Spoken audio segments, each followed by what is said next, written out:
Zero SRS, 2020 to 2022, Review. Fully faired version of Zero's SR lineup.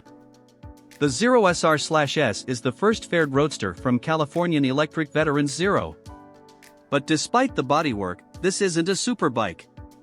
With its high bars, pillion grab handles and optional luggage, the SR/S straddles the line between commuter and sportstourer, think Kawasaki ER-6f or Honda VFR800, rather than ZX6R or Fireblade. Beneath the plastic it's mostly an SR/F, Zero's next generation naked and MCN's best electric bike of 2019.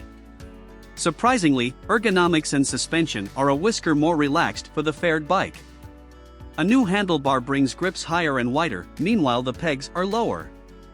The springs and damping have also been softened. The pillion seat is longer and broader, too. All in all, the changes are intended to add practicality over performance, though with the most powerful motor Zero have ever used in a road bike and an incredible amount of torque, it's certainly not a slow bike. Ride quality and brakes. The SR/S uses fully adjustable Showa suspension at both ends, the firm's big piston separate function forks up front, and a linkage-free monoshock at the back. Both ends have been set up for a plusher, more forgiving ride than Zero's naked SR/F, with the faired S having softer spring rates and modified shim stacks delivering less damping.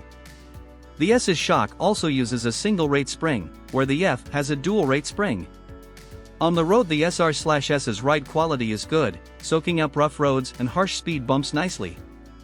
It's not a faultless magic carpet ride, but the suspension action is miles ahead of where Zero's electric bikes were even just a couple of years ago.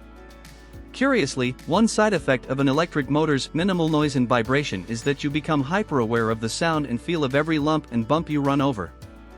Engine.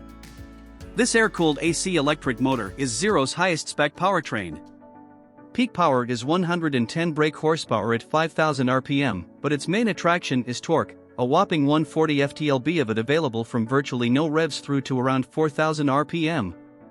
On paper that's a phenomenal amount of grunt, way more than a Kawasaki ER-1400 or H2SX, even more grunt than a Honda Goldwing, and more than double a Yamaha MT-09.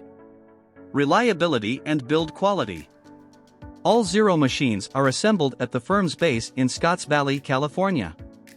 Components, as with almost all bikes these days, come from around the world, from a frame made in Vietnam to tires from Germany, headlight from Italy, and a TFT dash from Spain. The left-hand switchgear cluster will look familiar to owners of old Aprilias, too. On the surface, build quality broadly looks up to the standards you'd expect in 2020. Zero's designers went to great lengths to reduce the number of visible fasteners when you look at the bike side-on. However, they weren't quite so successful at reducing the number you can see from the saddle, particularly where the mirrors cleverly mount into the cockpit. Perhaps we're just being picky. Value versus rivals.